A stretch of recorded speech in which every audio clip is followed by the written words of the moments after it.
祥子姓李，有女朋友，省城高档海鲜饭馆。行，就这么多。抱歉，就知道这么多。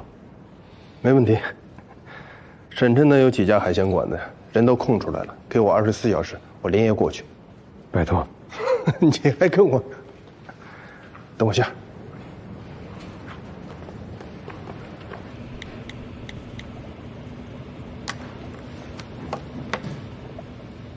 我刚验算了其中一个污染物重金属汞的一组数据，根据原始土壤中的污染水平，这个修复方式和药剂投放量的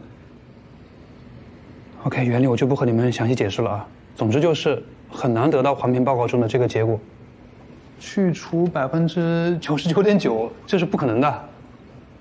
你是说，这报告是扯淡？这个也只是报告，说不定这块土地已经做过进一步修复，已经达标了。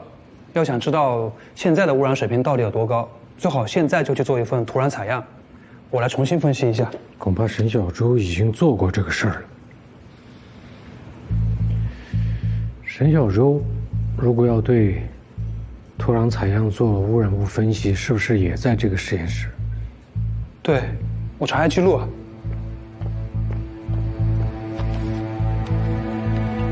沈小舟。还真有。6月5号，沈小舟借出过土壤采样器。如果他是在这做的实验的话，电脑里应该也有数据。不好意思，上次电脑坏了，数据都丢了。干什么呢？没什么。question code。你说什么？我说电脑数据丢了，恢复不了。会不会是他们干的？他们够忙的呀，到处灭火。我们想向你借一样东西。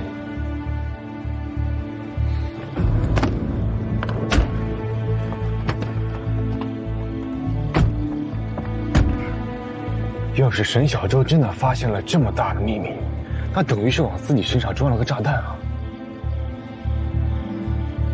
这李荣和还是人吗？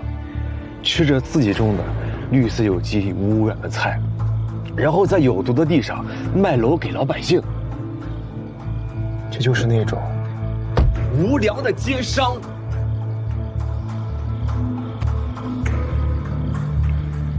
咱们先得确定沈小舟有没有采过样，金海1号的土地有没有毒？万一真的达标了呢？要不先申请搜查令，把金海1号封了吧。这个事儿也得悄悄的做。先在车上眯一会儿，天一亮，你回队里找几个人，到金海1号去找我。你自己去干嘛？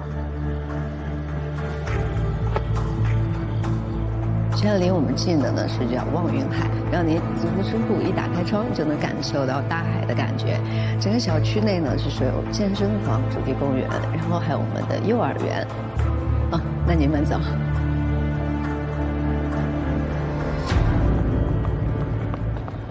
哎，先生。喂，你好，我叫连海平。你们李龙和董事长叫我过来看看房子。啊。连先生你好。他可能也没跟你们打过招呼，我也是临时起意，你要不要跟他请示一下？哦，对了，我认识你。你们李龙和董事长不是给业绩好的员工发过奖吗？你得的是头奖，他给我看过那个录像。啊，那不必请示了，我要不先带您看一下咱们的样板间，您要是喜欢的话，咱再说。我不想这楼上楼下的跑了，有这个样板间的视频我看看就行了。我是在公安系统的，比较看重小区的安防，你给我介绍一下。啊，行。小区的界墙全部安装有红外线探测器，连接到我们的中心主机。一旦有人翻墙，立马报警。小区的监控呢，也是全方位无死角，甚至是重叠的，这叫过饱和监控，安防水平绝对是国内一流。业务很熟练，恭喜你得头奖。对，其实那天挺突然的，也没人事先通知我们，这董事长突然就来了，大奖直接砸我手里了，就跟捡钱似的。视频监控保存多长时间？90天最高标准。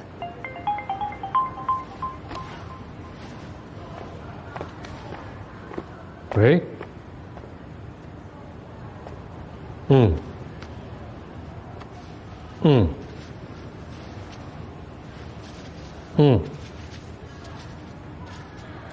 好。我几个同事也是相关部门的领导，也想过来看看，都到门口了。嗨，欢迎，我现在立马去接他们。他们到了你就带他们转转吧，不用管我了。哎，好的。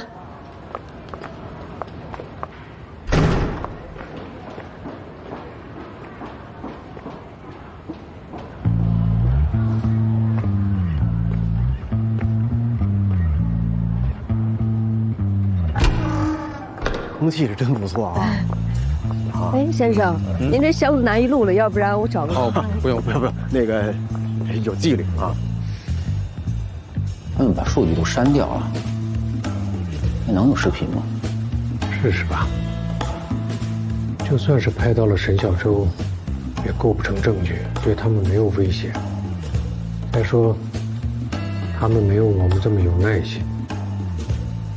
哎，咱们这小区离这个海边真是够近的啊，走过来有3、5分钟，总共加起来也就200来米啊，真好。但是会不会潮啊？这离海边太近了。不会的，咱们小区的这个防潮措施做得非常好。哦，哎，这附近有没有幼儿园啊？有，咱小区内部就有。哦，那挺好。哎，我听你说话，你这是不是感冒了呀？对，最近工作比较忙。哎呦，最近感冒的人特别多，得了感冒还不好，他有的吧，他是热伤风，有的是冷伤风，得多喝热水啊。哎呀，这出来都不容易嘛，工作。家里是哪儿的呀？家里山西的。啊，山西那边的呀。哎呦，那你平时能回去吗？我有山西的朋友。放假的时候还是能回去的。哎呦，这是什么呀？这精卫填海。哦，你看这个。这个是我们专门请了国内顶尖的艺术家给我们做的一个艺术品。啊，艺术品啊，对，这是艺术品。我还以为是摆个风水的，这什么艺术家呀？这不是花钱不干正事儿吗？这是什么意思呢？这石头也是从海里捞上来的，铁链子捆起来，拴起来。它这个是有一个什么象征的意义呢？象征我们整个小区的大家凝聚力呀。说小了这个对不对？说大了就是我们整个祖国的凝聚力，对不对？多大了？这拿铁链子把这石头全都给牢牢的给捆起来了啊！真石头哎！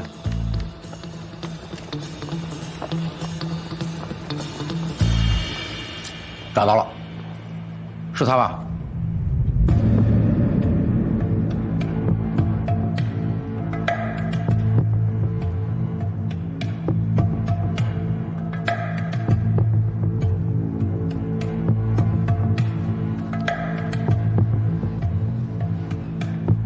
去了，然后大家都在装修。我觉得呀，我还是喜欢这个矮层的，那高的不行。矮楼吧，它接地气。啊，对，你看，有时候我就有这经验啊。这个，你在这个高楼当中吧，你看外面这个景观呀，看领导下，我回车上一趟。啊，你去，你忙你的啊。你高楼吧，你工作的时候吧，你看见下面那种东西，哎，你心情很好。哎，严队。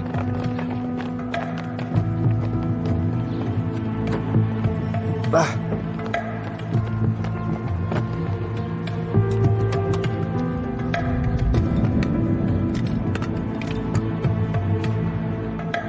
马上送给陈辉。我知道你们在调查什么。6个电话打到邱局那儿了。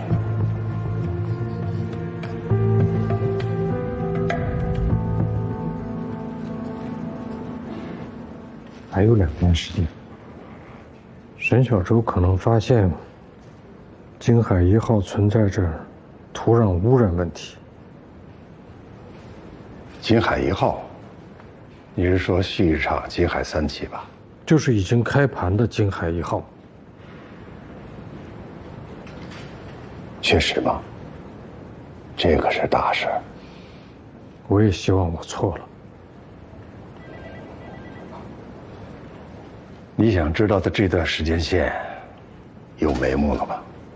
如果沈小舟能够确认京海1号确实存在着土壤污染问题，那么6月19号社团告别会之后，他应该是想去绿城公司，因为京海1号的环评报告是绿城做的。他去绿城应该是要找绿城的副总户向泽，因为户向泽是他的师兄，可以信任。走到半路上，他得知户向泽出差了，去了青州。他想到他认识李龙河，李龙河向他表示过器重，他就想干脆直接去找李龙河。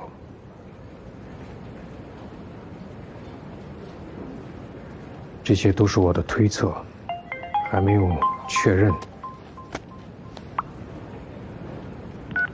哎，老连，祥子的女朋友找到了，他说这个祥子根本就没有找过他，手机也失联好几天了。我询问了他饭店的同事，他说的情况属实。好，辛苦了，你们可以回来了。我可能还得去一趟乾隆湾。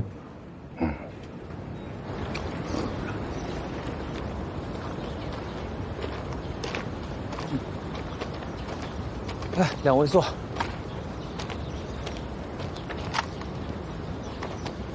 坐下一块儿吃吧，再拿2套餐具。哎，吃过了，一个荤菜都没有啊。我吃素。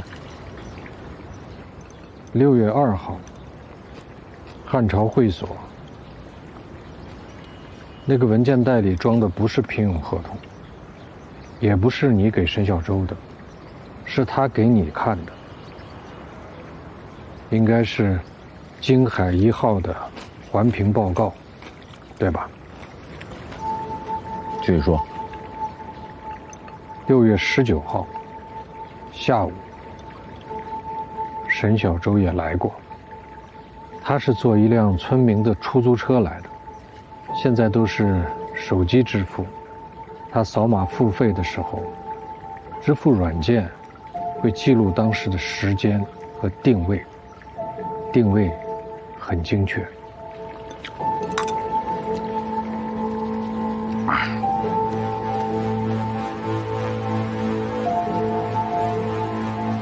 是，他确实来过。抱歉啊，上次呢，我不便跟你说。他跟你说什么了？谈了一些他的专业见解，是关于京海1号的污染问题吗？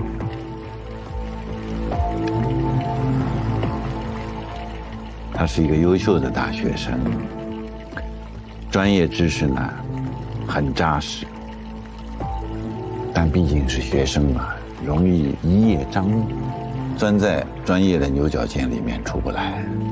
他的疑问，我当时就答复他了，我们会再做一次全面的检测，同时我还找了绿城的户总户向泽。你们认识吧？我跟户总说，有失误就一定要纠正，这是我的原则。这个事情呢，牵涉的面比较广，也不能轻易的就下什么结论。你这风言风语要是传出去，到了社会上，这影响很不好。如果有什么负面的影响，这个责任谁都负不起。所以你们上次来啊，我真的是不便跟你们说，即便是现在，我还是希望你们能够暂时保密，等这个最后的检测结果出来以后再说。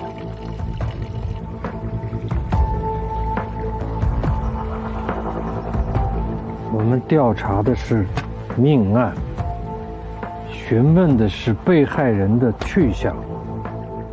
不管出于什么理由，你上次都不应该隐瞒这么重要的细节。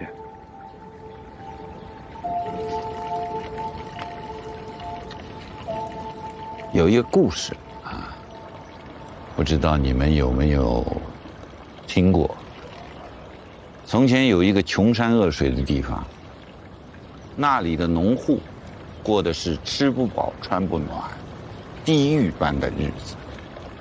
后来有一天，村子里降生了一个奇人。这个人从小就力大无穷，长大以后就成了一个巨人。他帮村民们搬走了一座山，还开了一条河，引来了水源。有了农田，有了水，村民们的日子啊，没几年就富起来了，吃饱穿暖了。刚开始呢，大家都很感激这个巨人。可这个巨人呢，他的体格特别大，他要住像宫殿那么大的房子，还有他吃一顿要顶别人100顿，所以久而久之呢，这些村民就对他有意见了。凭什么一顿要吃1头牛？这太浪费了嘛，还得住那么大的房子。后来这个巨人在搬另外一座山的时候，不小心踩死了一只鸡，就有人把所有的村民都召集起来，他们要审判这个巨人。巨人很伤心，也很失望，所以他就跑到山上自己的宫殿里面，再也不下来了。这什么破故事？你编的吧？这故事你记错了吧？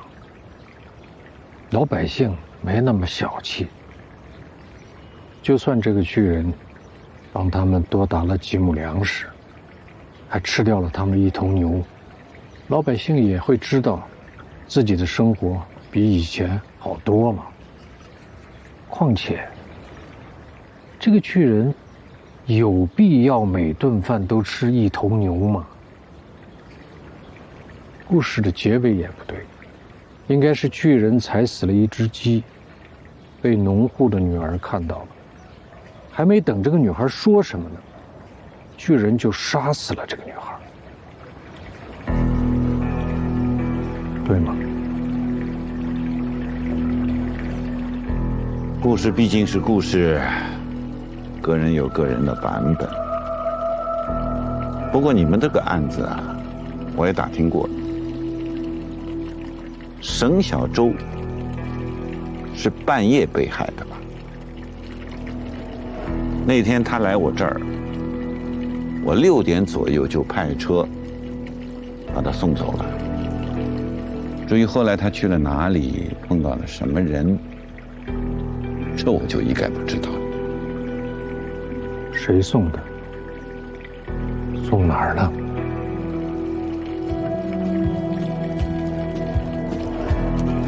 李总，他办的，啊。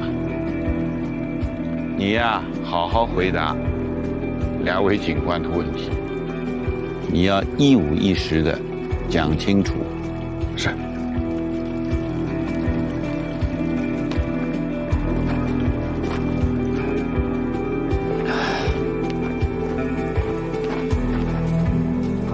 你跟2位警官说一下吧。啊，那天本来是要送他回学校，走到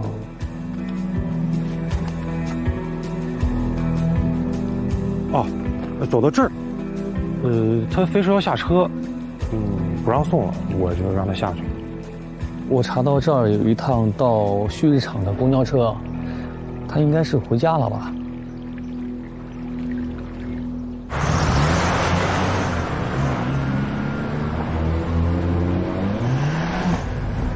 他们说的沈小舟下车的那个地方，一个监控都没有。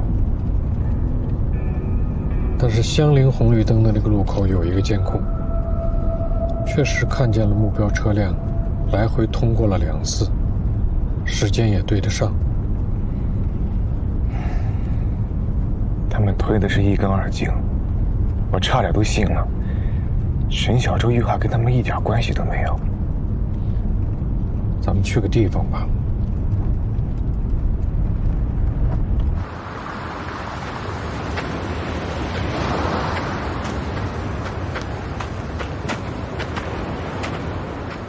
每当案子有想不通的地方，我就会到这儿来跑步。这地方不错，以后我能来吗？上次我跟你说过，我想沈小舟应该跟你妈一样，都经历过那些困境和绝望。面对一个打不过的敌人，该怎么办？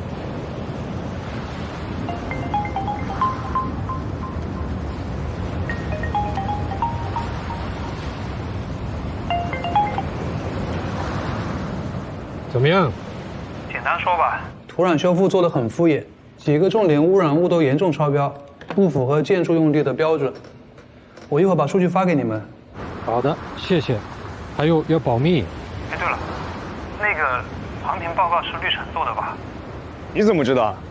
我之前研究过他们公司很多报告，看得出来。我早说过吧，那个护总不是什么正直的人，我见过他来学校送女孩。我们查过。他和沈小舟不是你说的那种关系。我没说是沈小舟啊，那反正也是我们学校的女孩。你还记得是什么时候吗？那天是夜里，我从家里回来，在校门口看见的。哪个女生？这个我真没看清楚。但是我也不认识这个女生。会不会是莲花大酒店那个女生？你还记得是哪天吗？5·1假期最后一天。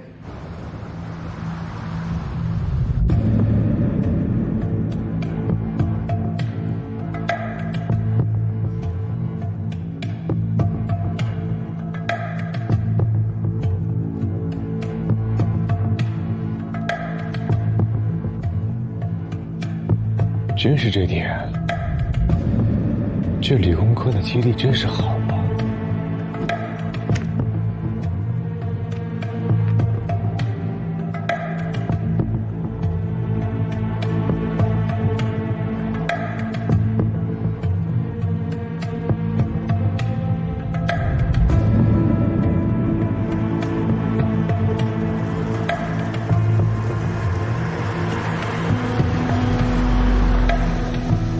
陈队，您找我？李董事长跟我打过招呼了，那份环境评估报告上的问题，小周也很早跟我聊过。不愧是优秀毕业生啊，专业真的过硬，发现了我们忽视的小失误。小失误？我理解他的顾虑，也跟他解释过了。当时可能是我们做环境评估的时候，采样覆盖面不够全面。还有一些零星的小地块没有修复到相应的标准，那这是有可能的，但这个问题我们肯定解决，因为这关系到业主的切身利益啊。就算对健康没有显著的影响，我们也必须解决这个问题，刻不容缓。我们现在专业的研究团队已经在研究一些对策了，我想很快就会有一个可行的方案。沈小舟出事那天，你在青州。对。你带着女朋友，对吧？就是酒店监控里这个女人。女朋友看怎么定义了，对吧？她是岳春夏吧？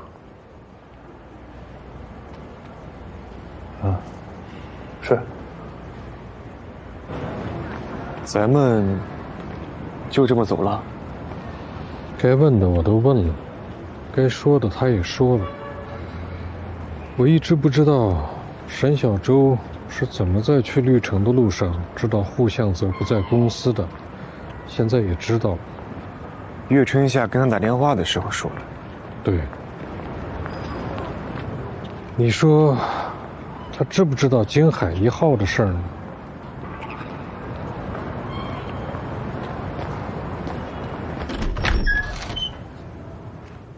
怎么又是你们？我们想再找一下岳春夏，就几句话。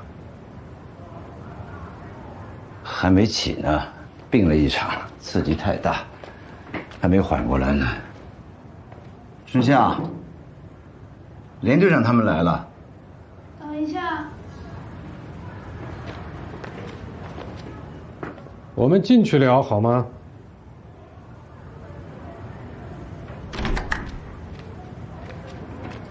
进来吧。我们想单独跟他聊聊。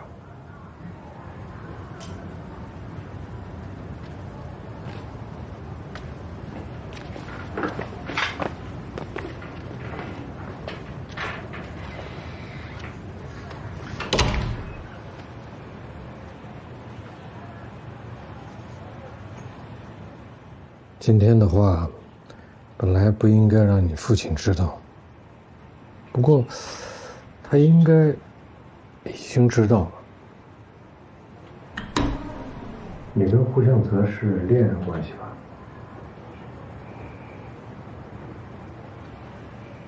没关系，我们就是想找你印证一下。6月19号，也就是沈小舟出事的当天，户相泽在哪儿？在青州。我也在。什么时候去的青州？当天你们一直在一起吗？白天他去见客户，晚上很晚才回酒店，第2天我们就回来了。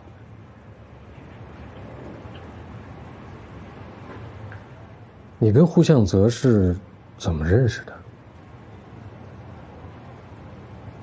是通过小周认识的。19号下午4点，你跟沈小舟通过一个电话，都说了什么？你问过这个问题。小周说他遇到了一个流氓司机。还有呢？你忘了？沈小舟本来是要去绿城找户相泽的。哦，对。但他问我在哪儿，我说在青州，和他在一起。还有呢？没有了。沈小舟没跟你说他要去找户相泽干什么吗？没有。他说他手机快没电了。岳春夏怀孕了。是吗？怎么看出来的？哎，我一直好奇，女人怀孕的时候是有什么明显特征吗？为什么有人一眼就看得出来？她的床头柜上有一瓶药片是叶酸，孕期需要补充这个。我还以为孩子是户相泽的吧？这混蛋连女朋友3个字都不愿意说。我有个推测，需要验证一下，你得跑趟青州，现在就得去。以他们住的酒店莲花大酒店为中心，查周边的医院，到妇产科去问。做检查用跑那么远，你是觉得他们是去做流产的？如果是，岳春夏会是个突破口。那天在青州接待户相泽的客户不是说，他们一整天，户相泽都跟他们在一起吗？那个客户本身就是京海集团下属的地产公司，敢做假证，我去问个明白。你这么问可不行。明白，我学你那么问。对不起啊，你早觉得户相泽有问题，要不是我打岔，把他一查到底，没准现在已经查出什么事情来了。不怪你。现在想想，查户相泽的时候，正好有人匿名举报我拿黑钱，是他们一直在打岔。户相泽之前在撒谎。你是说户相泽有可能当天回来过？沈小舟的案子他也有参与。上次查过他的车啊，当天走，第二天回，没见他回来过。户相泽回来，如果不想让人知道，他应该会避开高速吧？我明白了，国道、干道，所有的道路，我现在马上去查。走，还需要人手去支援石强峰。我去。哎，沈琛来回好几百公里，觉还没补回来呢。海平，换个人吧。这我不困。石强峰那小子没我看着不行。这些事儿一旦查实，动静可是不小啊。该多大多大，谁也翻不了天。现在就得动手了，先把网支上。你把李龙河盯住，千万别让他跑了。我带人去盯。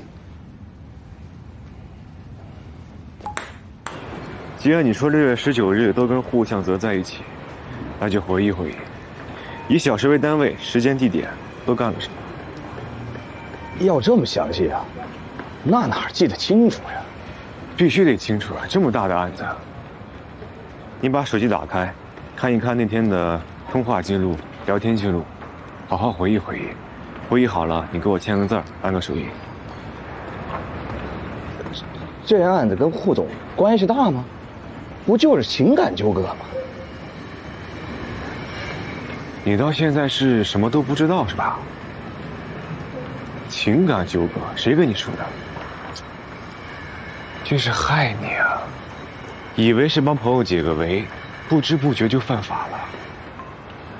好几条人命呢，开什么玩笑？啊？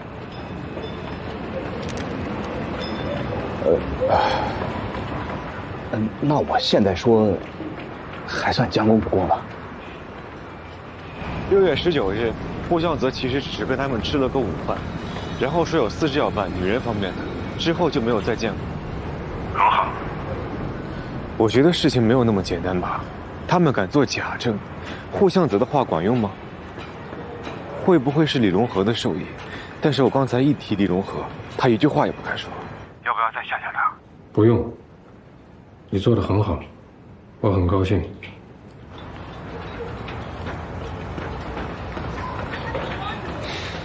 石强峰听您表扬他，肯定得乐死了。查到了吗？没有。李龙河和胡向泽在6月19号的时候没有通话，但是他们肯定有备用号码。那天在李大大家就搜出了好几部备用手机。对了，沈小舟 U 盘里的资料有没有关于？ 旭日厂的查到了，顾先生6月19日上午11点入住登记，6月20日上午8点半退的房。就一个人？对，顾先生是 VIP 客户。咱们这里有市区地图吗？有。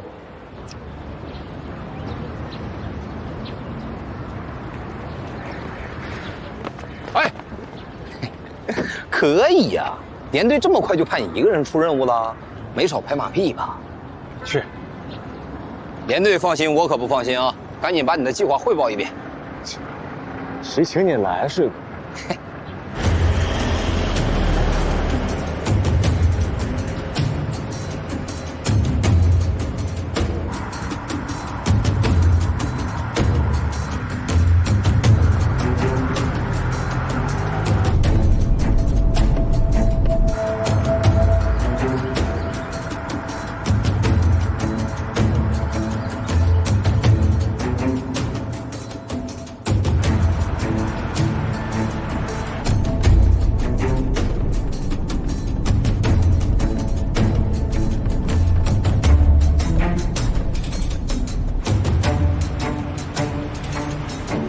就一条出去的路啊？就一条路，车不能进，一进就漏了。好，车不进，人进，做好隐蔽，找好观察点，用人把所有可能逃生的路全部堵死，哪怕是一只鸡出来，我们都要知道。这个是沈小舟 U 盘里所有关于旭日厂的资料，都在这儿了。你是不是想知道沈小舟为什么会被扔进旭日厂？是南方理工大学环境系设计的。这个是沈小舟所在的院系。徐教授是沈小舟的导师。顾向泽。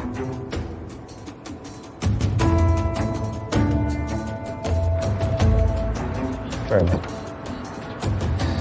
要不再向外扩9公里？他会走那么远吗？够爽了吗？还不够。你为什么觉得顾向泽参与了杀人呢？这种事情更可能是李龙河派手下人干的。沈小舟的尸检报告更符合单人作案。黄玉山有黄玉伤，手腕、脚腕都被捆绑过，沈小舟没有。沈小舟只是在腿部、脚跟部有刮擦痕，这是地面拖拽所致。而且他没有抵抗伤，事先被下了麻醉药，更像是熟人作案。李永和的手下和沈小舟也可能认识。如果沈小舟是在农庄被下的药呢？抛尸地点，顾向泽熟悉旭日厂的污水排海系统，也许他本来就是想把沈小舟冲到大海里。他为什么要砍下沈小舟一只脚？你说他做得到吗？还是没有顾向泽在现场的证据啊。海平，市局领导已经明确表态，一旦查明，严惩不贷，不管是谁，都不放过。所以海平，无论如何，必须拿到让对手无可抵赖的铁证。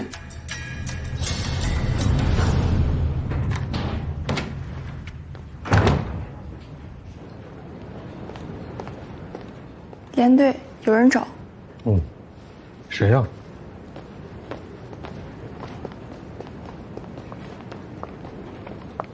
不是说了不用送饭吗？不是来给你送饭。我没事儿，这几天就是太忙了。我去买菜，回到家包里就多了这张纸条。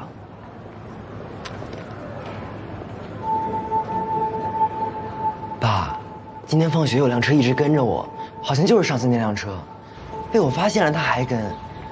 我快他也快，我慢他也慢，我绕圈他也跟着绕。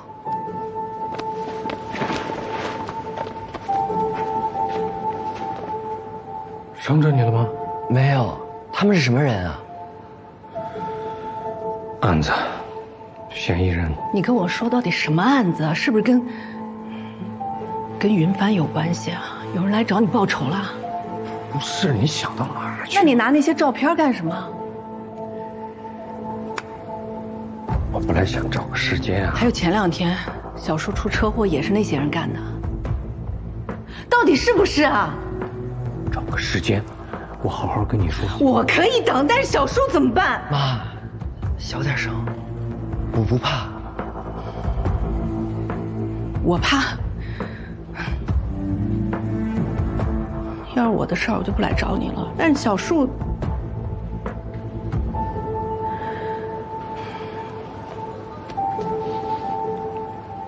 应该来。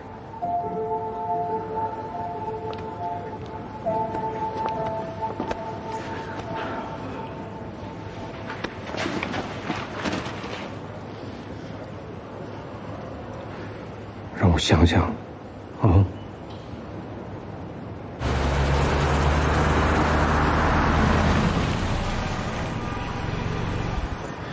我去买点吃的，给我带碗螺蛳粉。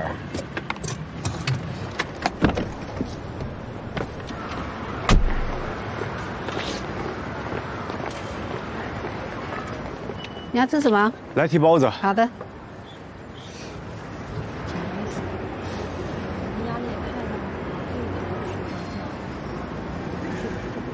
你哪个医院的？警察。楼上的。你们这是外资吧？就一英文名。我们只接待 VIP 客户。现在新冠病人叫客户。客户的信息原则上都是保密的，不能透露。大夫，我们查的是命案。这位客户确实是预约了6月19号的终止人身手术，就是流产手术，人来了，但是没有做。为什么？这个我记得清楚，女方呀反悔了，俩人吵了一架，然后就走了。就是这个。谢谢。不客气。对了，那天你们有没有发现丢了什么东西？什么？麻醉药。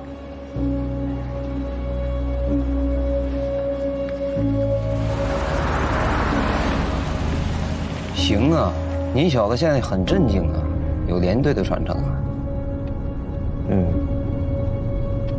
嘿，你也不谦虚两句。把话少的优点也得学啊。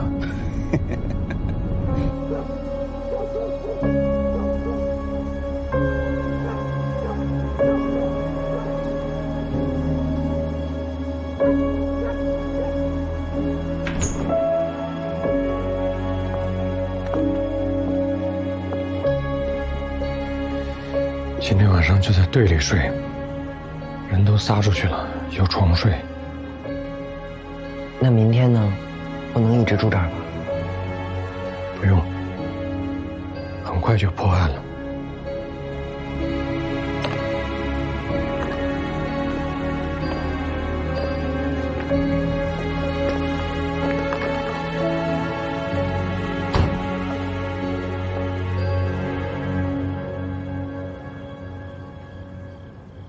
你们休息吧。休息？大决战呢？我们马上移师乾隆湾。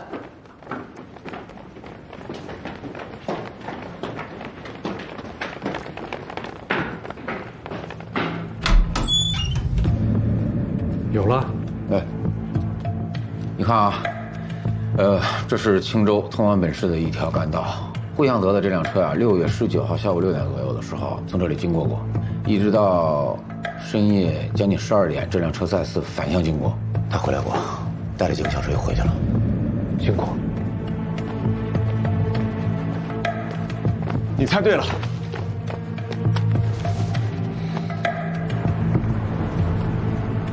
出来了。连队，户向泽出来了，手里没拿什么东西，看着好像是回家吧。赶紧，小心半路跑了。好嘞。走。岳春夏想要这孩子，说明他放不下户向泽，他能说吗？他必须说。我刚看见师娘和弟弟了，他们怎么在这儿啊？没事。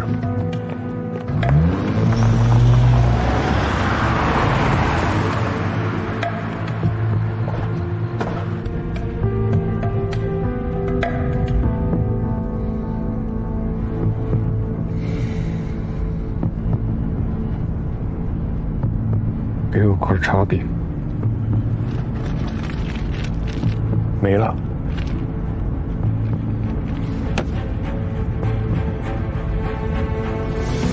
没事吧？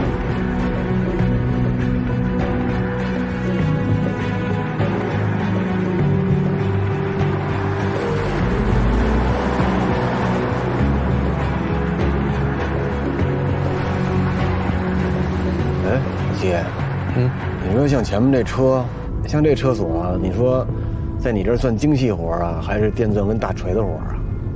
这不用大锤，精细活，精细。郑哥，我妈想让我辞职，专业去干开锁去，听说我们小区有个锁匠，都买了2套房了。啊，是，也挺好的。你说干个开锁匠，平时也不忙，挣的也不算少，而且公安备案这方面，咱们这儿都方便啊。对啊，哎，像你这技术，到那儿不是降维打击嘛，是吧？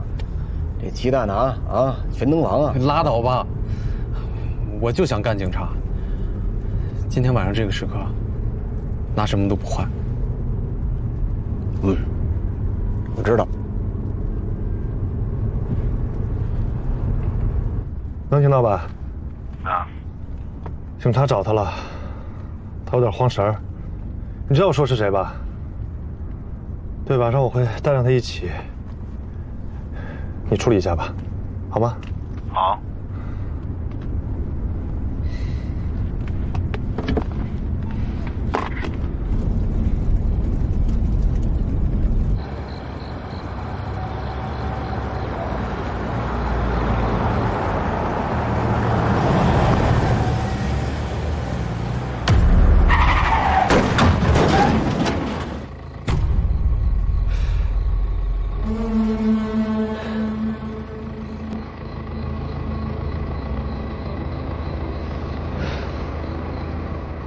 别动。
别追了。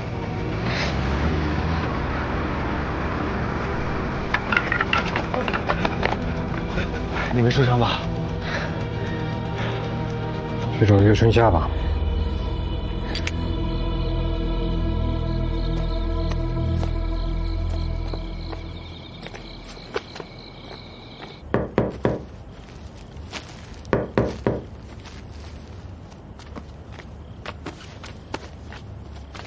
怎么这么急呀？说走就走。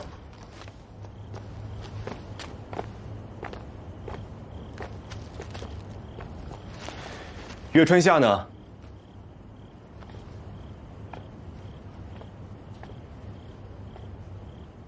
我能理解，女孩子想要个完整的家，跟爱人、跟孩子过幸福的生活，这无可厚非。但是前提是这个爱人是真的爱你，他也想要这个孩子，也想过同样的生活。你们的目标一致吗？你还太小，可能想不了那么远。就算你过上了那样的生活，可是心里边藏着天大的秘密，每天背着负罪感，太沉重了，是幸福不起来的。时间也冲淡不了愧疚，压力只会越来越大。毕竟沈小舟是你最好的朋友。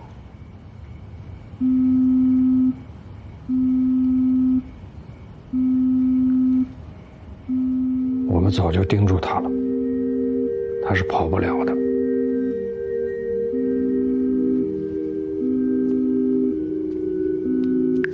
喂，春夏，你准备好了吗？春夏，我现在不方便接你啊，你现在打个车自己过来。喂，你听到了吗？春夏，有信号啊。春夏，你在，你怎么不说话呢？那你不会反悔了吧？春夏，你听我跟你讲，我给你办好了护照，咱俩去一个春暖花开、没有人打扰咱俩的地方，再也没有烦恼。还有，你想想，为了咱俩的孩子，你现在必须听我的，马上现在跟我走，明白了吗？啊？你不要犯蠢行不行，春夏？你不跟我走是吧？但你不要跟警察说任何一个字，告诉你，不然我也救不了你。我再给你最后一次机会，我等你1个小时。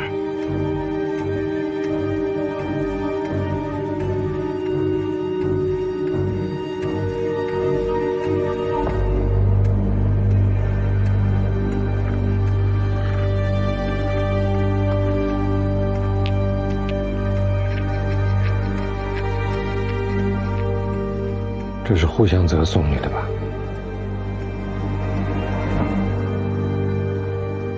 一个小礼物，我的幸运水晶，他拿去刻了我的名字。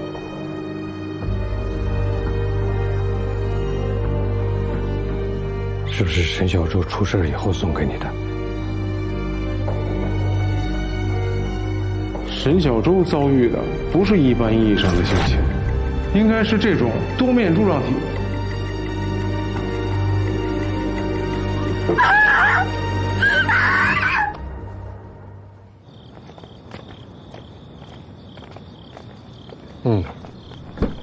怎么回事啊？他们为什么带春夏走啊？春夏！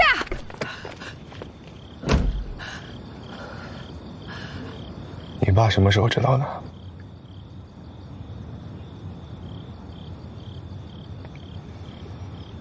你可以不说。我们第一次去你家的时候，他就已经知道了吧？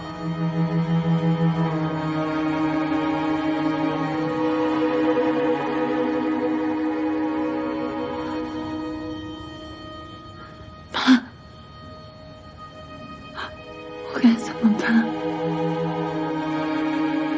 我不知道该怎么办了。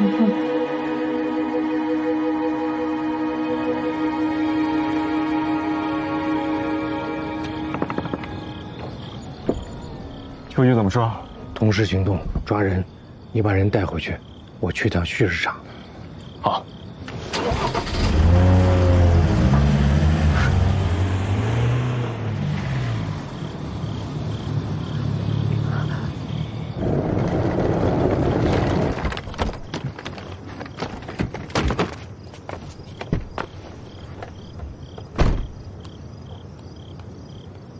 胡总，这是去哪儿啊？有人跟那儿等你是吗？没事，我们替你去。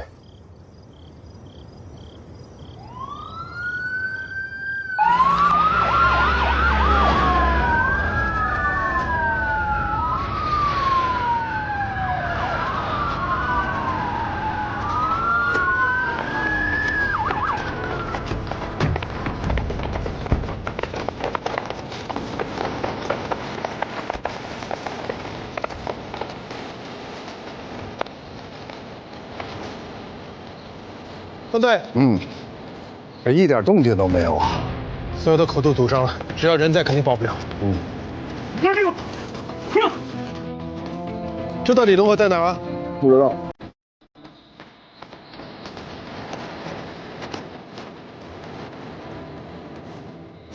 队长，哎，方队，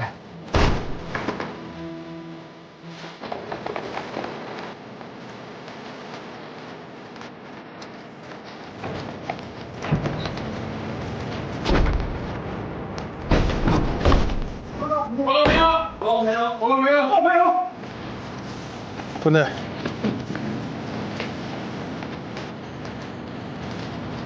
把整个农庄给我翻一遍。是。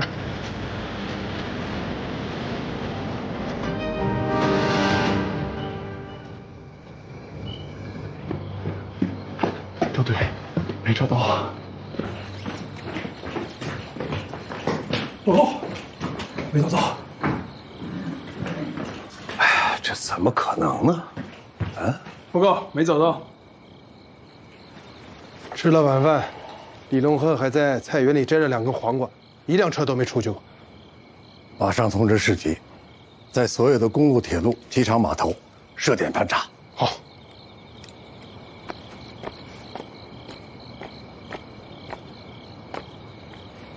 哦，老乡，你是本地人吗？啊，我是。我记着铁龙湾有一条防空洞，你知道吗？就在那边的几里路，早没用了，洞口都关了，进不去。哦，以前你进去过吗？走向是往哪儿？进去过，还挺深的，搞不清方向，走到底得半个小时。能带我去一下吗？啊，可以。哦，你们继续搜，再给我翻一遍，找地道。地道？我找哪儿啊？防空洞。防空？这得多大工程啊？你们审批过吗？这种人没有什么不可能的。啊，你们跟我走。如果防空洞打开过，那就是跑了。走。好。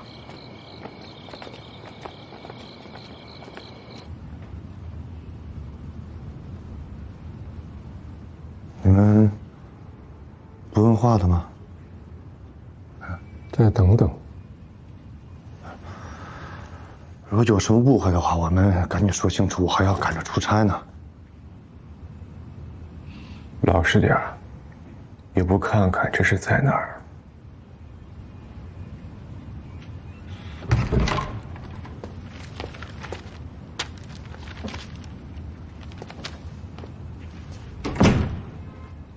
有误会你就说。岳春夏都已经说了。你给他打电话的时候，我们就在边上。我说什么了吗？我出个差带你朋友玩很正常吧？他跟你们说什么了？她现在还在怀孕期间，激素很不稳定，很情绪化的。他说，6月19号那天下午，你们在青州一家私营的妇产医院，因为做不做流产手术的事情发生了争执。期间，你接了一个电话，就把他扔下，回了临川。你很聪明，没有走高速，但是干道上也有监控探头。你这一去几个小时，凌晨才回到青州的酒店。回到房间的第一件事，就是向他道歉。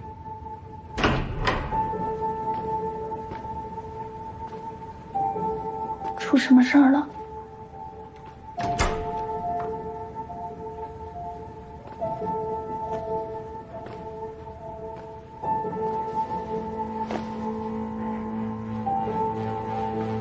春夏，我错了，我就是想要这个孩子的，从来都没有不想要过。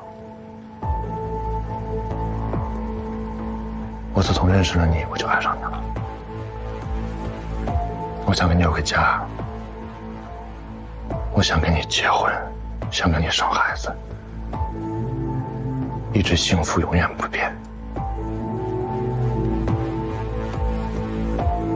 但是我最近出现一件事情，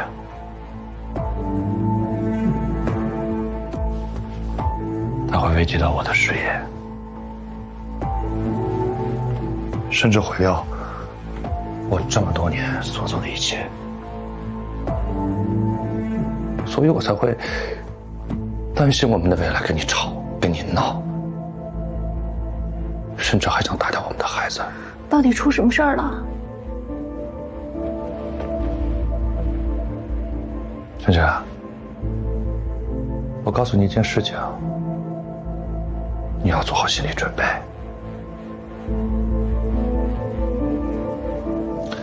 我经手的一个环境改造的项目出现了非常严重的问题。沈小舟，他发现了，他非要去有关部门告我们。如果他告成功的话，我会进监狱，甚至一辈子可能都出不来。还有你父亲的那些厂区的改造计划，都会功亏一篑。我刚才就是去处理这个事情，我劝了他，我甚至还求了他，很可惜，我没能说服他。到底这事儿有多严重？你说服不了他，我可以说服他呀。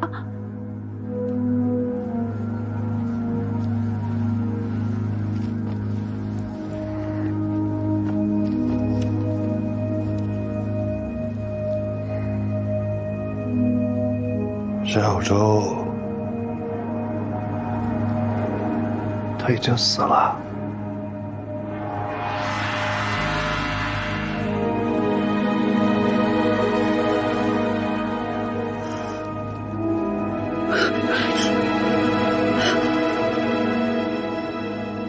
我是真的喜欢他，我是真的喜欢他。他那么优秀，对我又好。小周比我漂亮，他也只喜欢我。我跟小周不一样，我没什么追求，也不想干什么大事业。我不想和我同学们一样，找工作找得焦头烂额，上了班又是996、247，一点自己的时间都没有。我就想跟爱人一起在家带孩子，做蛋糕，有时间了一起出去旅游，这些互相色他都能给我。我和他在一起的时间，我觉得我太幸运了。马上就要毕业了，我的梦马上就要实现了。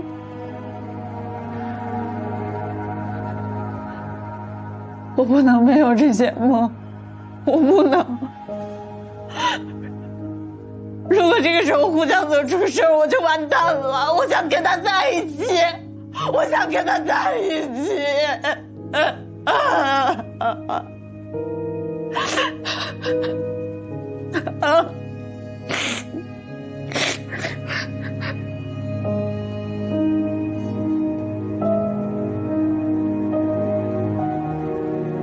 我是想过小周的，我天天说服自己，为了小周。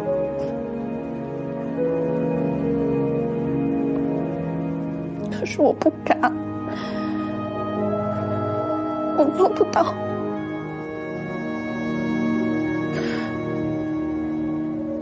小周已经死了。但我的人生才刚刚开始。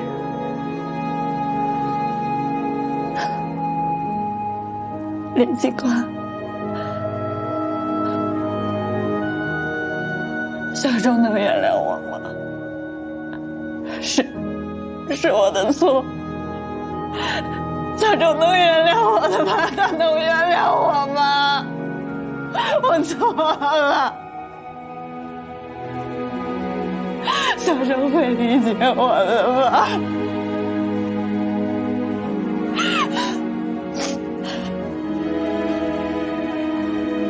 大部分说的没错，除了沈小舟的事儿，那恐怕是他臆想出来的吧？他疯了吗？啊？想用这种方式给我上一个枷锁，留住我，怕失去我。是，我是回去了一趟，但我那是为了处理公司的事情，我根本没有见过沈小舟。你没有见过沈小舟？没有。那你也没有回过旭日厂？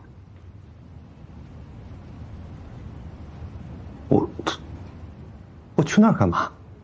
那你上次回旭日厂是什么时候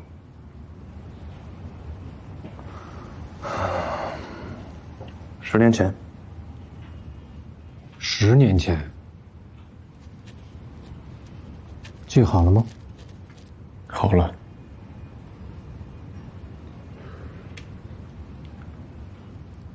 我刚刚去了一趟旭日厂的污水处理池，就是我们发现沈小舟的地方。因为我看了一张污水处理工程的设计图纸，对，你读博士的时候也是设计者之一。我在那张图纸上发现了一个手动阀门开关。以前这个污水处理池正常运行的时候，阀门开关是电动控制的。阀门一开，池子里头的水就会从底部排到深海里去。已经荒废了那么长时间了，电路当然不能用了，只能靠手动。那个杀害沈小舟的凶手，也是想把他冲进海里。我想，他应该也很熟悉污水池的管路设计。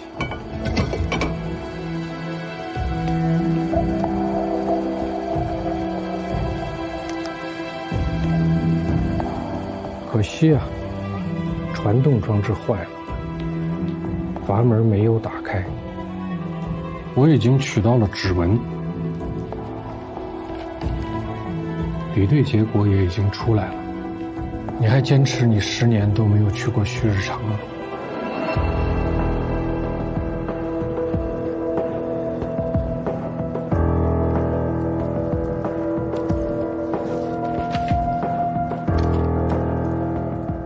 你是希望李龙河能来救你，是吗？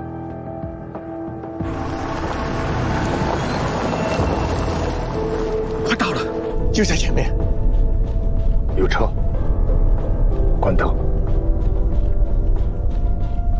停，下车。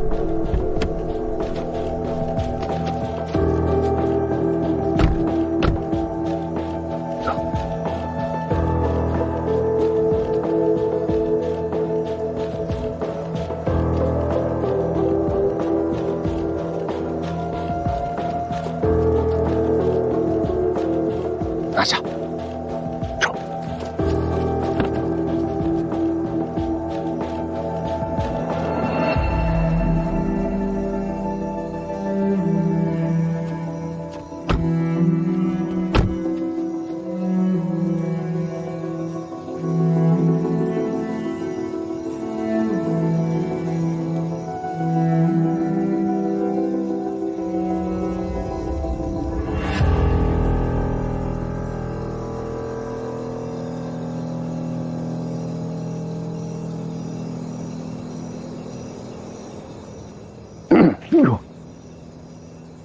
李龙河呢？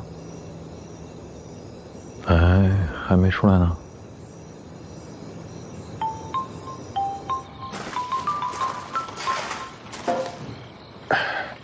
分队，人还在，那就好。是。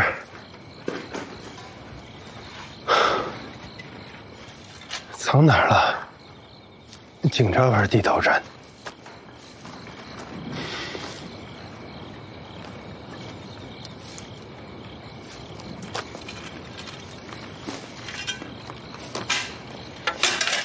小杨，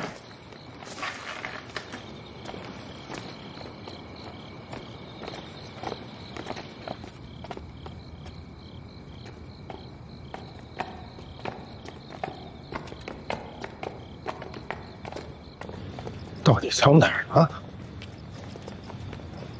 队长，这车有问题。车不是都搜过了吗？刚才动了一下。停后！打开。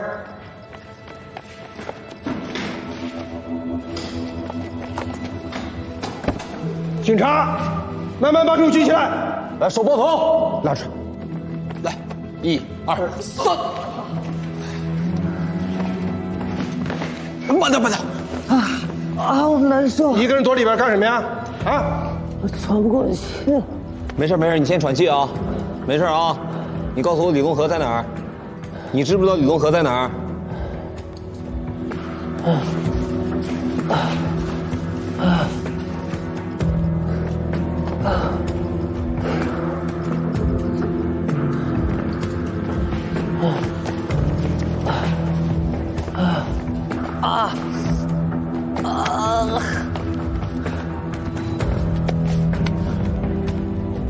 林子，哎，把车挪走。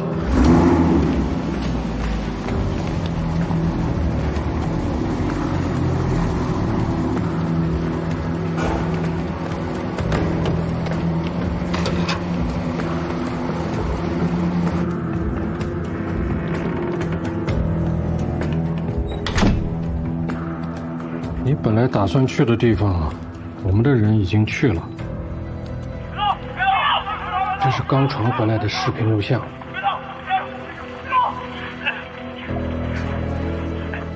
还你是吧？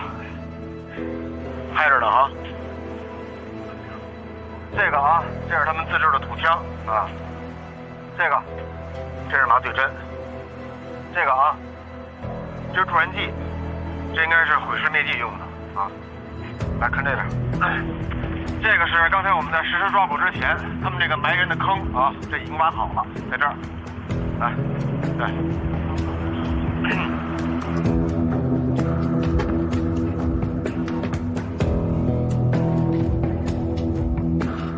那儿还埋了一个人，叫沙红丽，外号老沙。你听说过吗？我想那个地方应该还能找到更多的人，根本就没有什么假护照和机票，他们就没打算送你出国。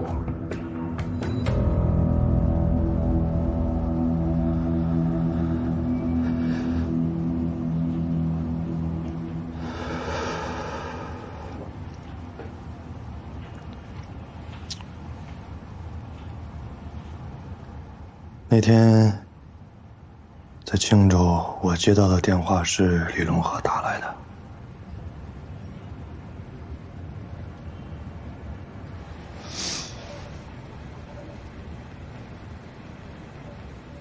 春霞，你不要闹了好吗？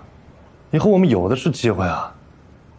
现在真的时机很不合适，你明不明白？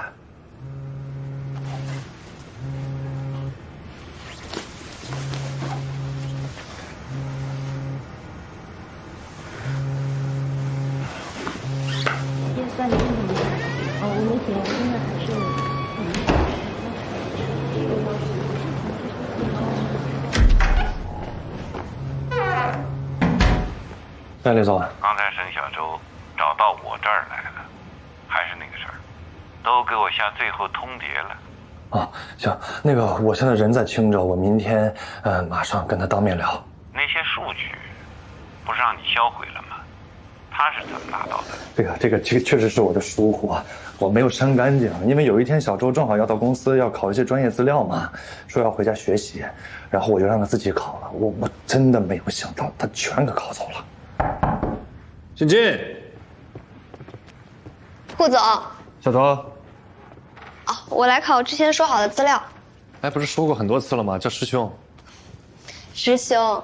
哎，你自己考吧，项目全在 D 盘里面，然后你自己一看就知道。好，我正好开个会去。嗯。那个，不要打开那些隐藏文件啊。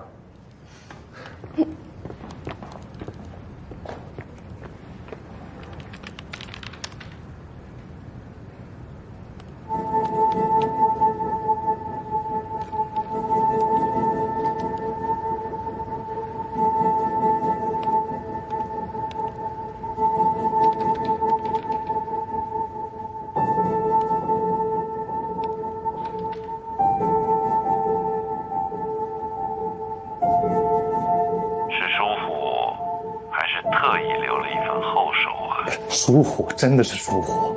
李总，我怎么能？现在他还自己去做了检测，这个女孩不简单啊！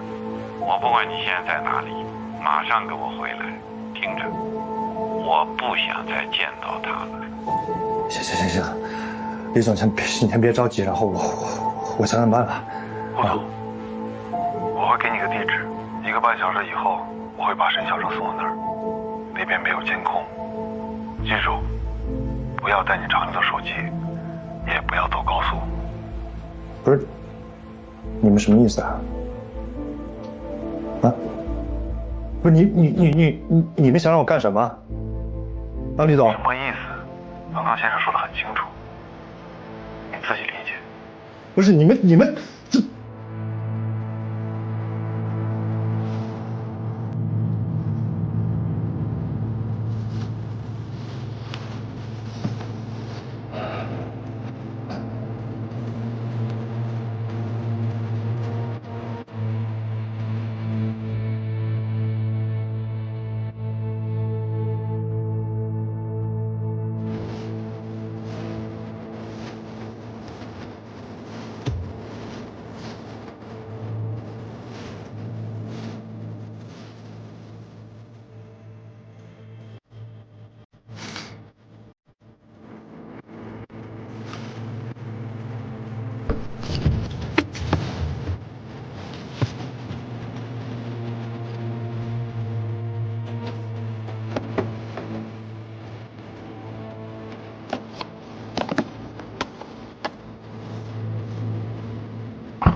你不是应该在青州吗？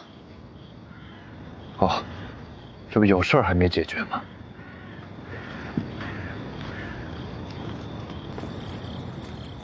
春夏呢？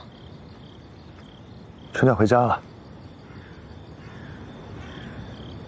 上车说。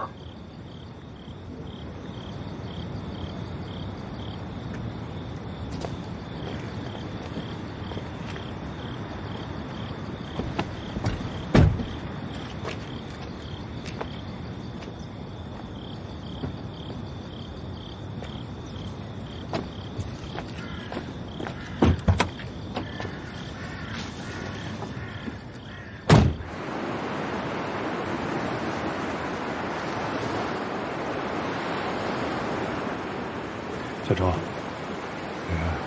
你不要那么着急。就算要重新检测，再次修复土壤，也需要时间的嘛。那至少金海1号的房子应该马上停止销售啊。事情不是你想那么简单，马上停止销售，那怎么跟买房的人解释？怎么跟已购房产的业主交代呢？我们不能产生社会影响吧？但这件事情怎么都会有影响。不是吗，师哥？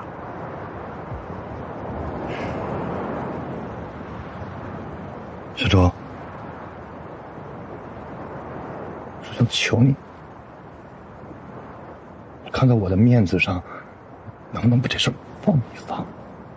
我已经和李董事长聊过了，我们很快会给你一个妥善的处理结果。但是这件事情，从我跟你说到现在，已经过去半个多月了吧？这房子还在卖啊，你们真的会处理吗？金海1号那么大，能住上2、3万人了吧？残留的污染物指标我给你看过了，残留物那么高，可能会致畸、致癌，甚至威胁到下一代，这是天大的事情啊！师哥，哪有你说的那么严重啊？不严重吗？你用你的专业判断告诉我。小周，你毕业离校了，先休假，等你在上班的时候，我们再谈，好不好？我还可以给你涨你的薪资，给你上调10%、20%，你看这样好不好？啊？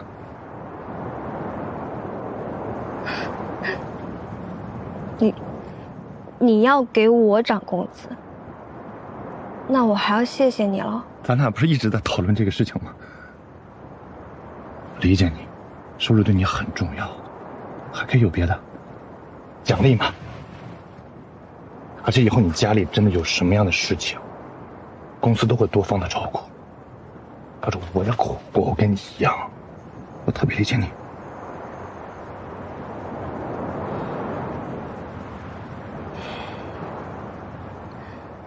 对不起啊，师哥，我不打算入职了。你别这么说，小丑。小丑，我知道你还是信任师哥的，真的。不然你手里有那么多证据，你早就可以到有关部门去举报我们了。我心里真的特别感激你。以后你跟着我，你可能干一番大事业。你所有的想法都可以实现，我们一起。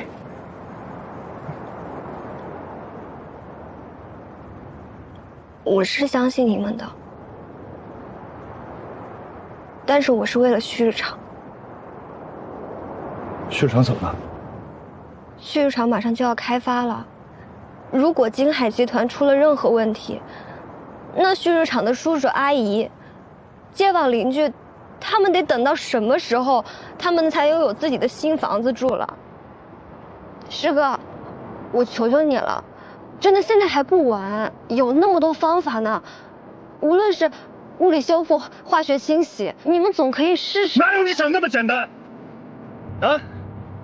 张总，你知道要花多少钱吗？啊？你知道吗？你知道这件事情会对我们产生多大的影响和追责吗？你知不知道？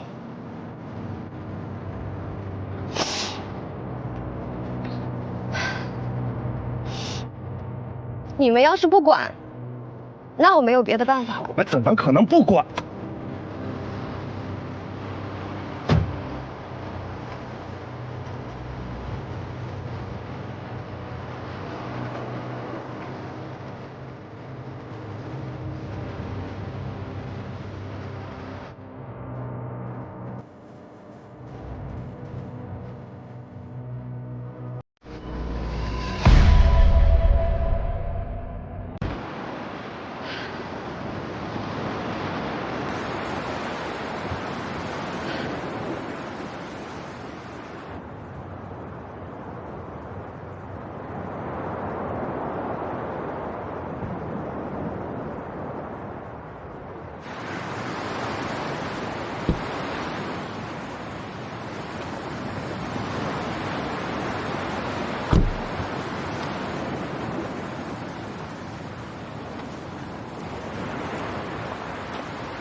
小周，我们都冷静冷静。啊，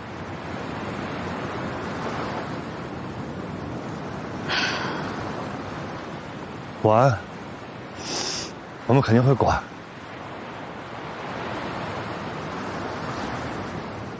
渴了吧？喝点水。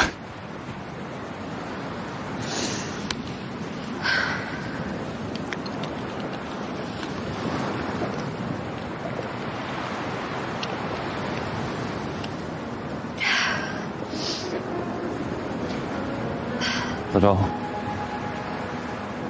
对不起啊。你对不起的不是我，真的，对不起。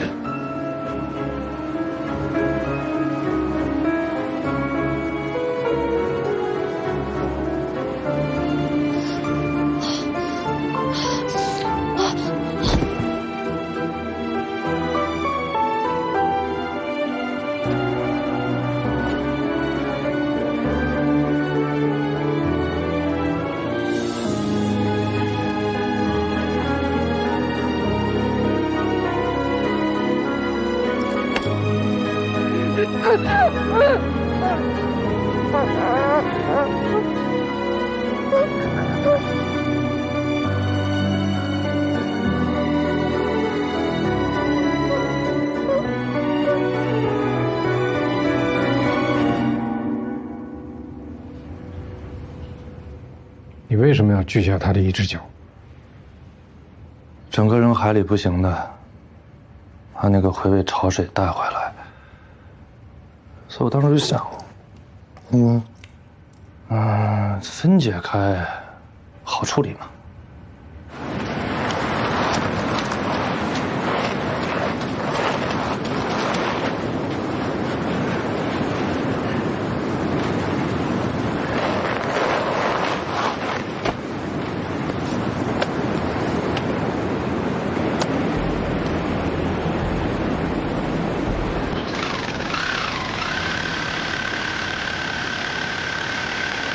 不是模仿作案，想嫁祸给李达达。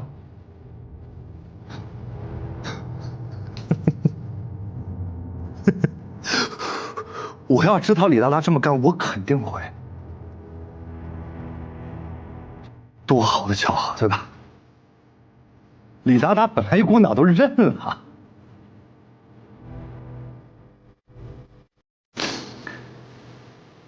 我就是想分尸。没想到，这个事情说起来容易，做起来实际很难。然后切了一只脚，我想想后面的工作量，我就放弃了。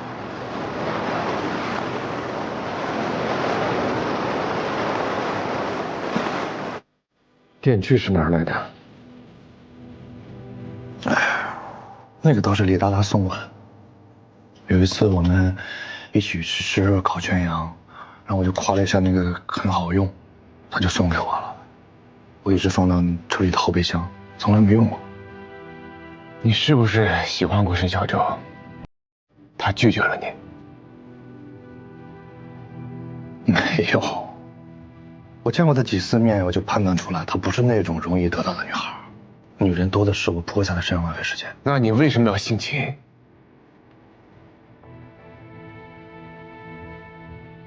不知道，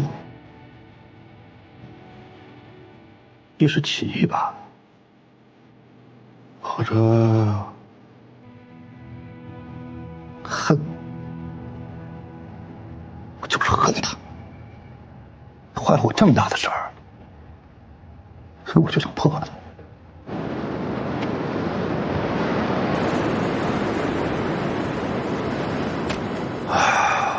后来实在没办法，我就想到了蓄日场，想到了那个排海管道。很可惜，没成功，我还是被你们发现了。后来案子一出来，李荣和还骂我说我当时没有想让你杀他，放他妈的屁！可当时那么说，我还能怎么理解？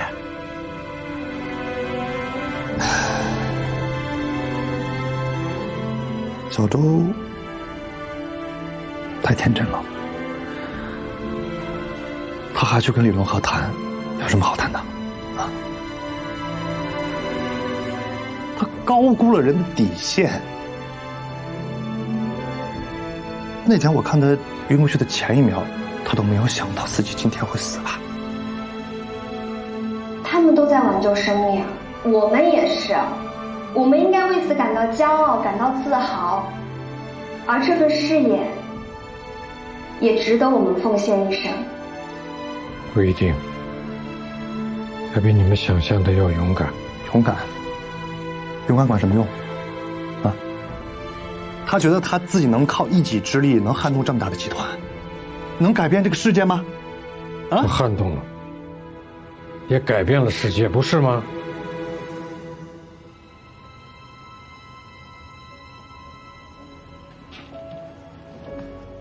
你也算是一个高级知识分子，怎么会变成这样？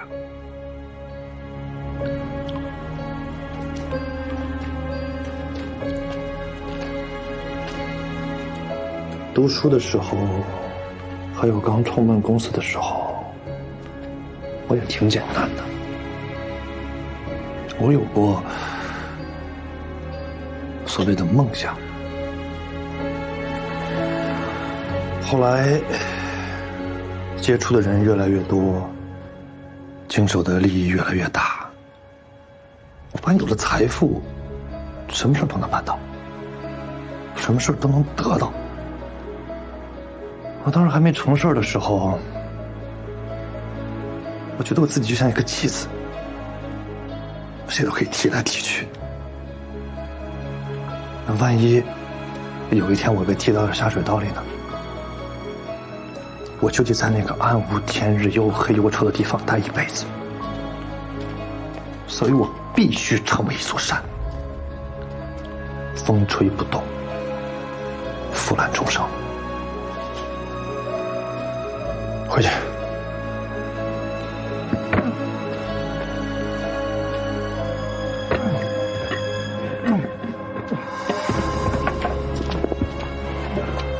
打开。当然了，我还差一点，李龙河已经达到了。他做到了吗？你可能很快就会见到他。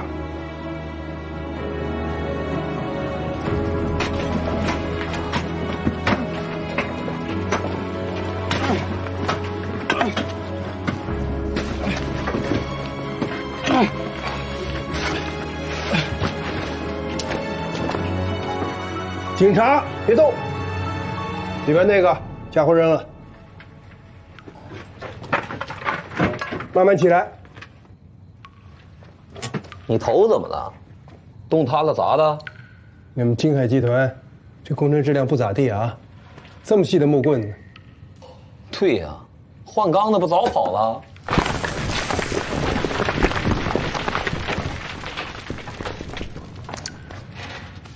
哎呀，大队长，你好啊，我们见过面。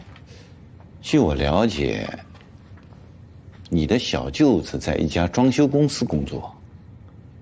这2年呢，临川的房地产高速发展，他的收入也很不错，养活了一家老小。查过我，你想说什么？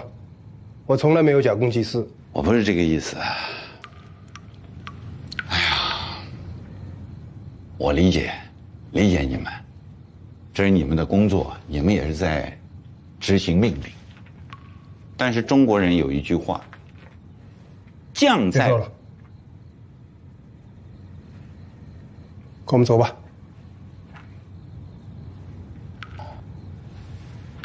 那好吧，我跟你们走吧。哎呦，靠着。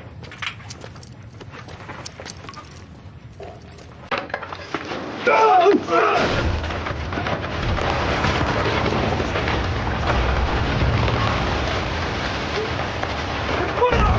站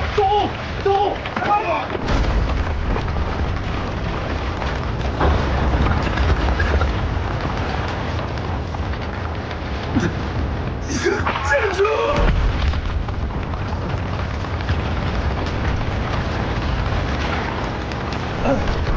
队长，站不住，快出去！等！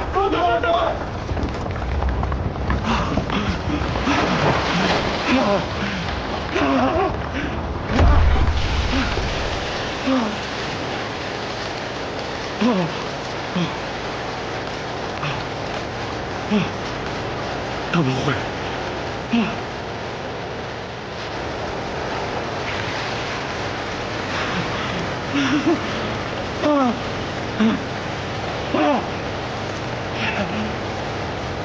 来人呐！来人呐！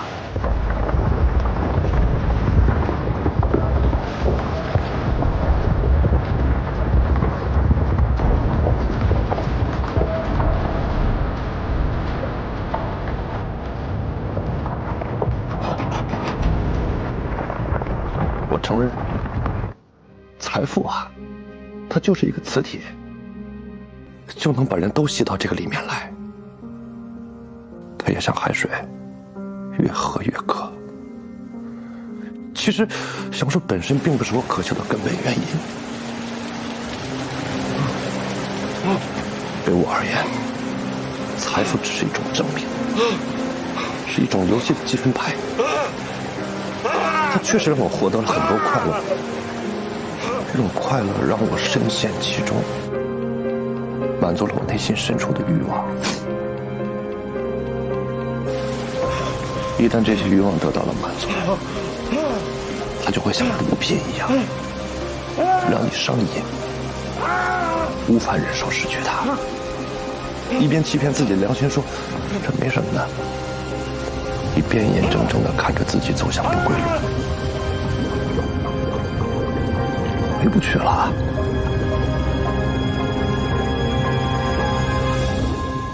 回不去了。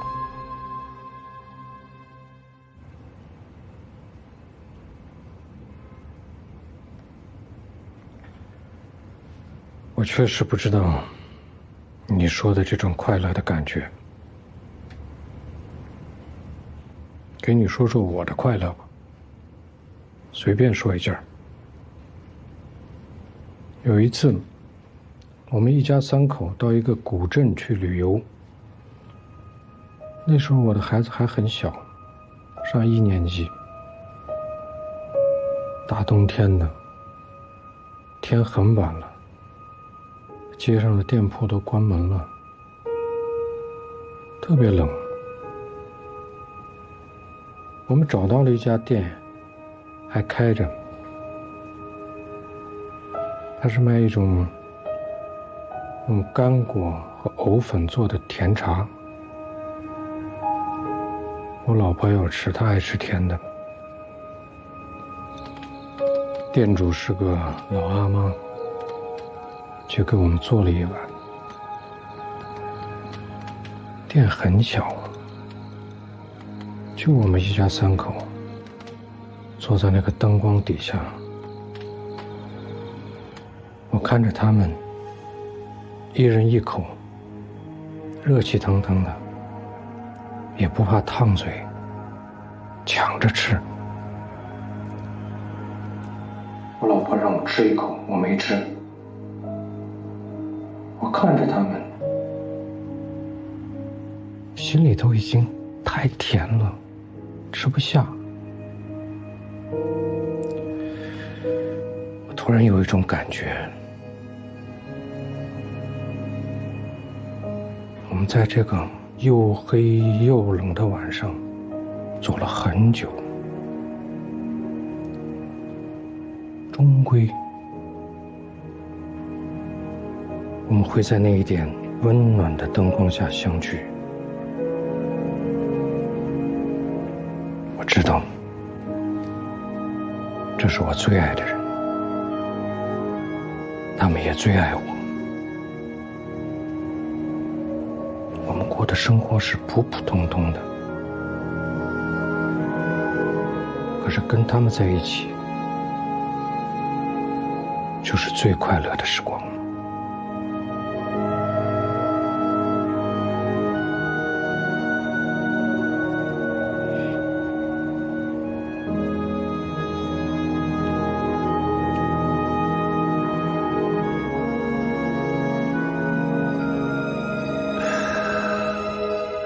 在我的生活里，从来都没有这样的人。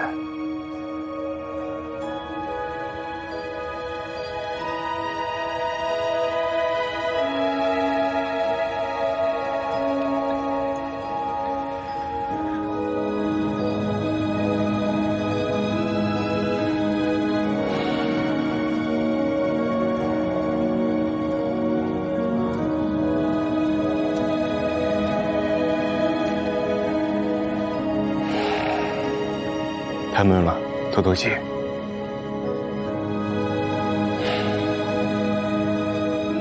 沈小舟就是太善良了，不知道恶人有多坏。他要是一早把证据举报了，就不会死。所以好人总归是斗不过坏人，何况还他妈是个巨人。不能要求善良的人抛弃善良。我们是警察，就是要保护那些善良的、天真的、弱小的人，斩断恶人的尖牙利爪，让他们在伤害好人之前有点忌惮。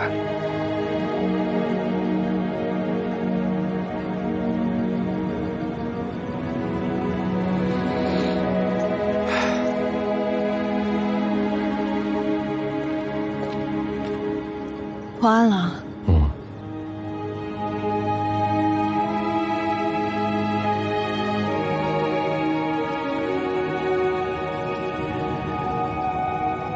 这是石江峰，林帆的孩子。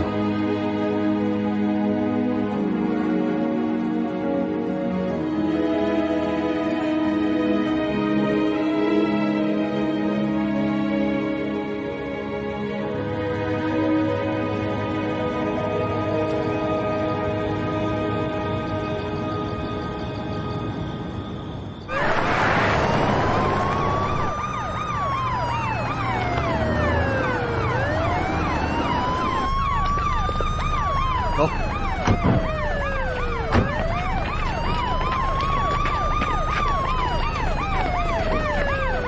黄队，辛苦了。秋菊，秋菊，大家都辛苦了。秋菊，任务完成的不错。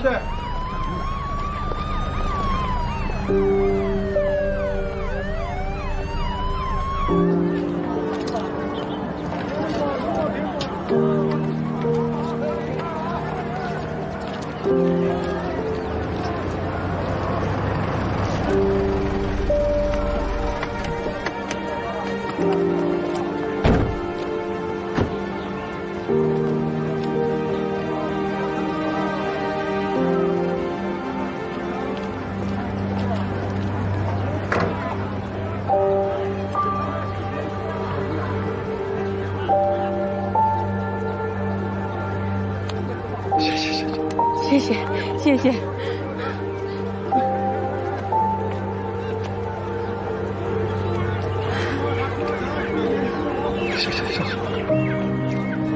哎，案子破了，人抓住了，破了，抓了。案子破了，人抓住了，小周的案子破了。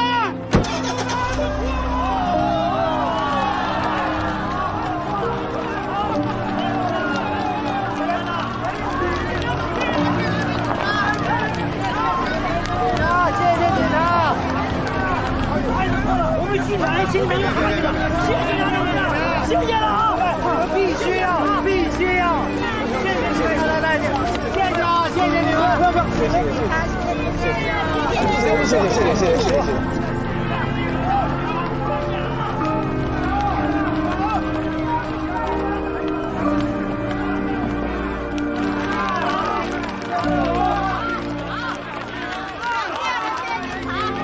关窗了，我关窗了。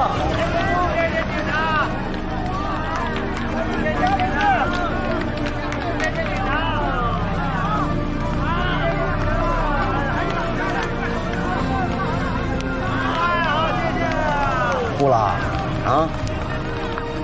你看他们多可爱，这就是咱们要保护的人啊！要是胡小泽在这些好人中间长大，是不是就不会变成今天这样了？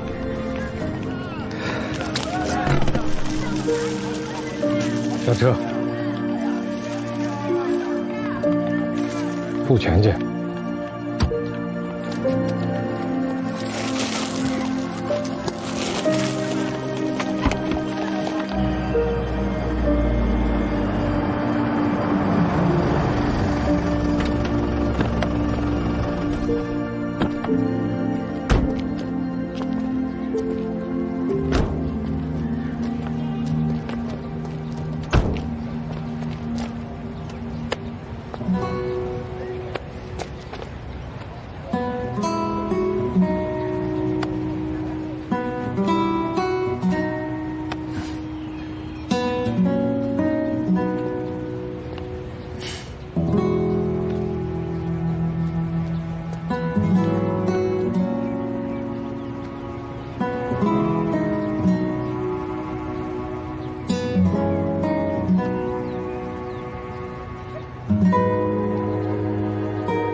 还得是天上的，天上新鲜，这都现晒的。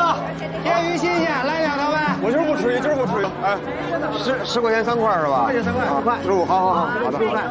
老板，早来你们家得多照顾着呀。谢谢。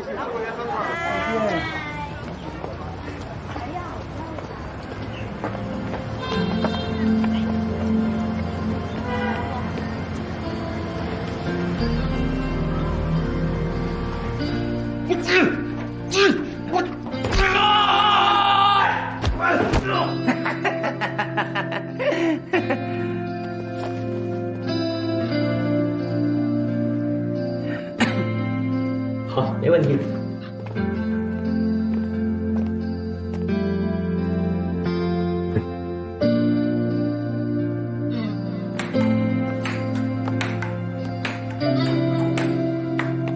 哎呀，你一个啊！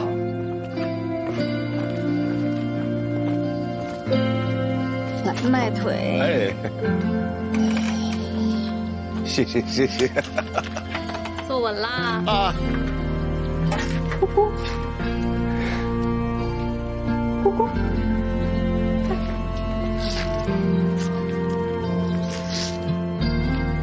北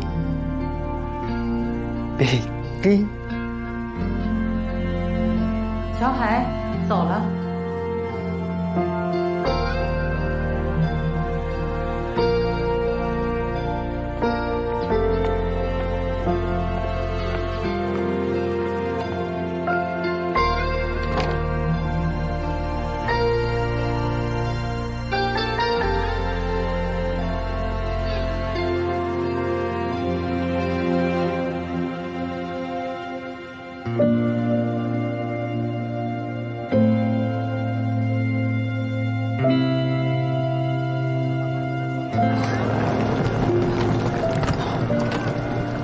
等一下，我头发咋了？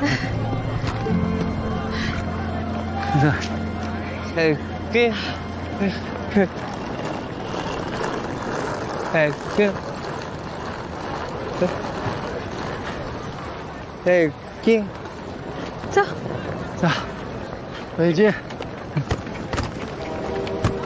北京天安门，天安门。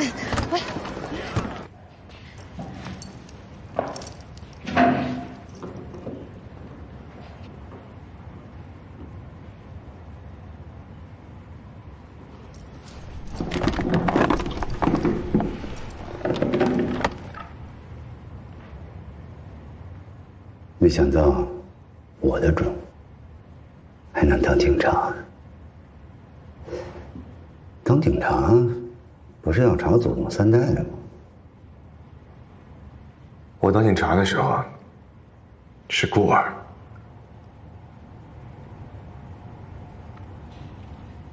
你脸上的疤是梁海平打的吗？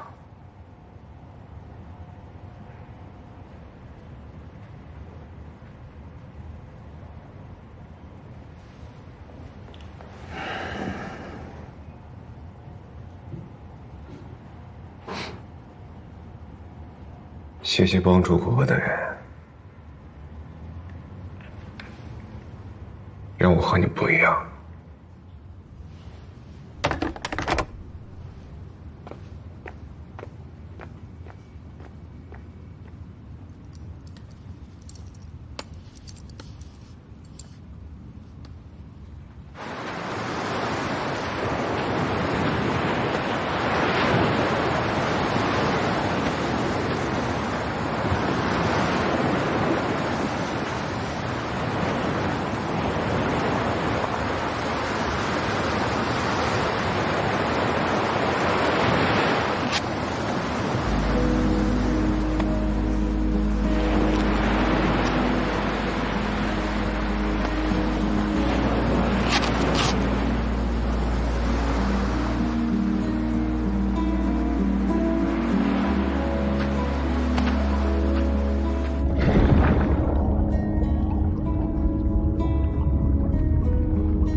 夜了，就得起来了。别，让他睡吧，睡个够。走吧。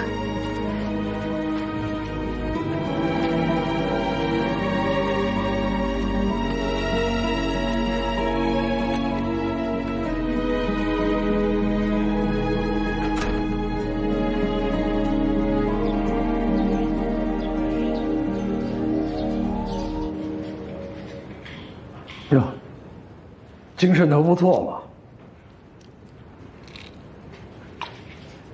怎么不一口吞了？嘿嘿，我也想明白了，这工作，与其交给魏，不如先交给牙。案子结了，我也快走了。哎，你写份材料吧。接班人，你还是推荐老赵吧。当队长，他比我更合适。我的牙还行，还能再啃几年硬骨头。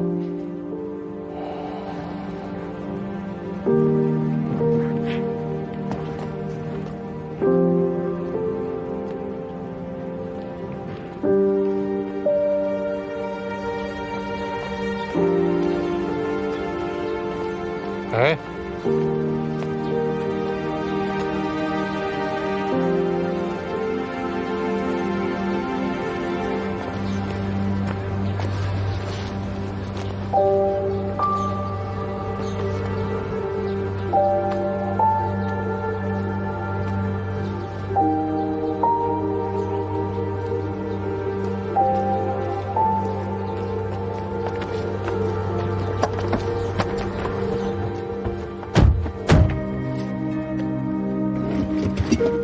这个送给你，是我照的。